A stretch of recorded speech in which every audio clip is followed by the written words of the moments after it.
Hi everyone, in front of me I've got OPPO A17 and let me share with you how to set the camera timer on this device.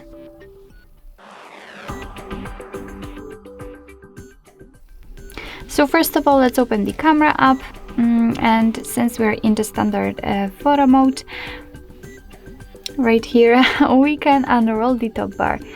So let's do it, and on the second position we've got the timer. We've got three different options from which we can choose.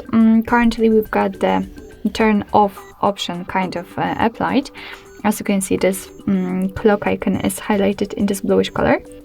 We can set 3 or 10 seconds delay. So let me pick 10 seconds delay in order to show you. Just tap on this option, and as you can see, it is immediately highlighted. What's more, you can see the 10 inside the shutter button. So now we can tap on it, and from now on your device will count down from 10, and after that time it will simply take a photo, and depending on which option you will choose, so 10 seconds delay or 3 seconds delay.